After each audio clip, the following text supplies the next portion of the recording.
असल में नेतन्याहू के भड़काने की वजह लेबनान से इजराइल पर हो रहे लगातार हमलों को माना जा रहा है। 24 घंटे में हिजबुल्लाह ने लेबनान बॉर्डर से 6 हमले किए हैं। ये रॉकेट अटैक इजराइल के रामथा, थाहिरा, ब्रानित, मोनक्स, हदाब यारून और मलाकिया से हुए हैं। बता दें कि 11 नवंबर को नसरल्लाह ने इजराइल को जंग का दायरा बढ़ाने की धमकी दी थी। उसके बाद लेबनान से इजराइल पर कई हमले हो चुके हैं। हालांकि इजराइल की तरफ से हिजबुल्लाह को हर बार करारा जवाब मिला है, लेकिन अब नेतन्याहू ने चूहे बिल्ली के इस खेल को खत्म करने की ठान ली है। अगर इजराइल की रणनीति की बात करें तो सबसे पहले दक्षिणी लेबनान को टारगेट करेगी, क्योंकि दक्षिणी लेबनान में ही हिजबुल्लाह का ज्यादा दबदबा है और इसी इलाके से इजराइल पर रॉकेट मिसाइल दाग रहा है।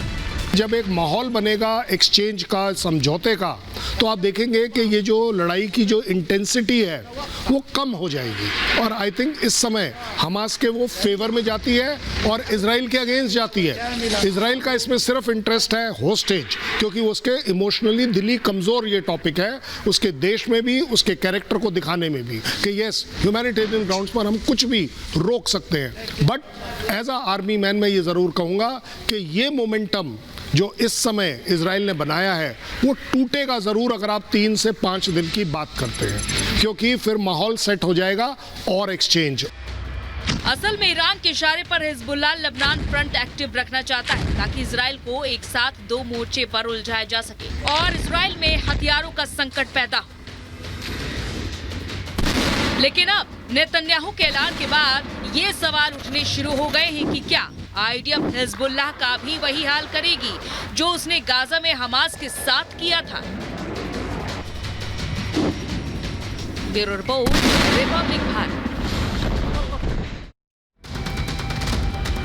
जी हाँ, तो अब आईडीएफ का अगला टारगेट हमास के बाद हिजबुल्लाह ही है और हिजबुल्लाह से कैसे अब आर पार होगा मोनिका? इजराइल लेबनान बॉर्डर पर तनावपूर्ण हालात दरअसल इसी के चलते बने हुए। बिल्कुल, और यही एक बड़ी वजह है कि हिजबुल्लाह के आतंकी लगातार हमले कर रहे हैं और इसी वजह से तनावपूर्ण हालात बने हुए हैं।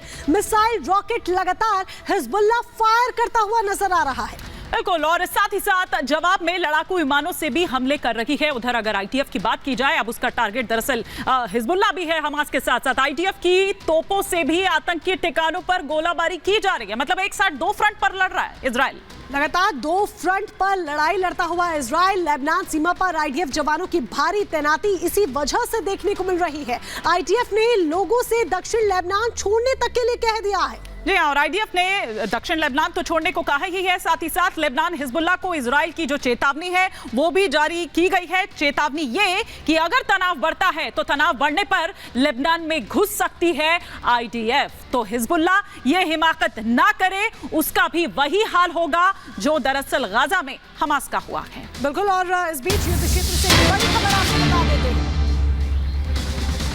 गाजा पट्टी के निरम में सायरन अलर्ट हुआ है। हमले के बाद गाजा पट्टी में सायरन अलर्ट देखने को मिल रहा है। लगातार जो सायरन की आवाजें हैं वो भी सुनाई दे रही हैं और गाजा पट्टी में ये सायरन अलर्ट हुआ है, यानी कि सायरन की आवाजें गाजा पट्टी के निरम में सुनाई दे रही हैं। हमले के बाद दरअसल यहाँ पर सायरन बजता हुआ नजर आया और यहाँ पर जो लोग हैं उनको सतर्क करता हुआ नजर आया, उनको अलर्ट करता हुआ नजर आया। लगातार यहाँ पर सायरन की जो आवाजें हैं वो सुनी जा सकती है। गाजा पट्टी के निरम के हिमानी हम यहाँ पर बात कर रहे हैं। लगातार जो इस तरह के सायरन है वो यहाँ पर बजते हुए सुनाई दे रहे हैं, लेकिन जैसा कि हमने पहले भी कहा कि अब हमास के साथ साथ हिजबुल्लाह भी दरअसल आईडीएफ के टारगेट पर है। लेकिन दिगनाथ सर, आपसे मैं ये समझना चाह रही हूँ कि क्या इजराइल फुल फ्लेज्ड मतलब दोनों के साथ उस मोर्चे पर, या उस तरह से क्या वो प्रिपेयर है?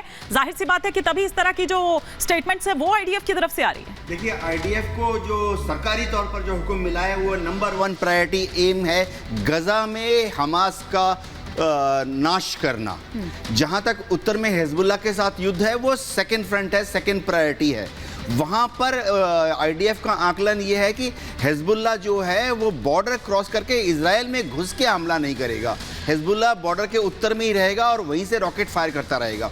तो इजराइल ने क्या किया है, उनका जवाब देने के लिए अपनी इस तरफ इजराइल ने तोपें लगा रखी है। ये तोपें जो है 30 किलोमीटर तक मार करती हैं। तो इजराइल अपनी तोपों को बॉर्डर के 10 किलोमीटर इस तरफ रखता है और हिजबुल्लाह के ठिकानों में 20 किलोमीटर अंदर तक फायर कर रहा है। दूसरी चीज ये है कि थोड़ा सा फर्क है। गजा में जो हमास के आतंकवादी हैं वो शहर में सिविलियंस के साथ घुल मिल गए हैं, जबकि हिजबुल्लाह जो जहां पर है, चाहे वो दक्षिण लेबनान का बेका वैली वाला एरिया हो या सीरिया का दक्षिण पश्चिमी भाग हो, वो खेत खलियानों से भरा हुआ एरिया है।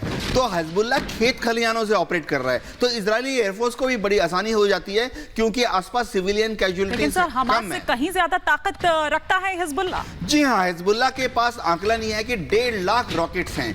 हिजबुल्लाह दावा करता है कि उसके पास 2 लाख लड़ाके हैं, लेकिन आईडीएफ जो है बहुत क्लियर है कि अगर ये 2 लाख लड़ाके 1.5 लाख रॉकेट लेकर अगर ये इजराइल में नहीं घुसते हैं तो इतना बड़ा खतरा फिलहाल नहीं है। हाँ, अगर ये 1.5 लाख रॉकेट के साथ 2 लाख आतंकवादी हिजबुल्लाह के उत्तर से इजराइल में घुस जाते हैं तो फिर ये जो युद्ध है एकदम दूसरे चरण में चला जाएगा, गेम चेंजिंग युद्ध हो जाएगा। इजराइल को शायद जी की पूरी दिशा ही युद्ध की बदल जाएगी और 2 लाइन पर क्लियरली लड़ाई करता हुआ इजराइल नजर आएगा। लौटेंगे आपके पास, प्रियंका के पास एक बड़ी खबर है, सीधे प्रियंका का रुख करते हैं। Over to you Priyanka. बिल्कुल, देखिए अपने दर्शकों को वॉर जोन से एक जानकारी देते हैं। यरूशलेम में हमास के समर्थकों की गिरफ्तारी हुई है और ये गिरफ्तारी आईडीएफ के सैनिकों द्वारा की गई है। ये महत्वपूर्ण जानकारी आपको दे रहे हैं। देखिए यहाँ पर ये जानकारी मिल रही है कि हमास के जितने समर्थक थे उनको गिरफ्तार किया जा चुका है। ये गिरफ्तारी यरूशलेम से की गई है, अल इसाविया में आईडीएफ ने गिरफ्तार किया है और ऐसे में यहाँ से कुछ और लीड मिले इस तरह की भी कयास लगाए जा रहे हैं, क्योंकि गिरफ्तारी के बाद अब कुछ पूछताछ भी की जाएगी, कुछ और अहम सुराग भी मिल सकते हैं। इस महायुद्ध का आज 39वां दिन है और हर बार एक नया बड़ा अपडेट आता है। ये जानकारी मिल रही है कि हमास के जो समर्थक थे उनको यरूशलेम से गिरफ्तार किया जा चुका है, लेकिन गिरफ्तार किए गए लोगों की संख्या कितनी है अभी ये पता नहीं चला है। इसको लेकर तस्वीर साफ नहीं है, लेकिन आप इन तस्वीरों में देख सकते हैं किस तरह से गिरफ्तार किया गया है। और फिर से हम स्टूडियो चलते हैं, बैक टू यू। बिल्कुल, यहाँ पर आप देख रहे हैं कि किस तरीके से गिरफ्तारी यहाँ पर हमास समर्थकों की हुई है। इसके साथ ही बीते 24 घंटों की बात कर लीजिए तो टॉप कमांडर भी 5 ढेर किए जा चुके हैं। तो क्या ये माने रोबेंद्र सचदेव जी, अगर आप बीते समय को देखें और अब आगे आने वाले समय में युद्ध की पूरी दिशा बदल जाएगी, दशा बदल जाएगी, एक नया रूप देखने को मिलेगा? देखिए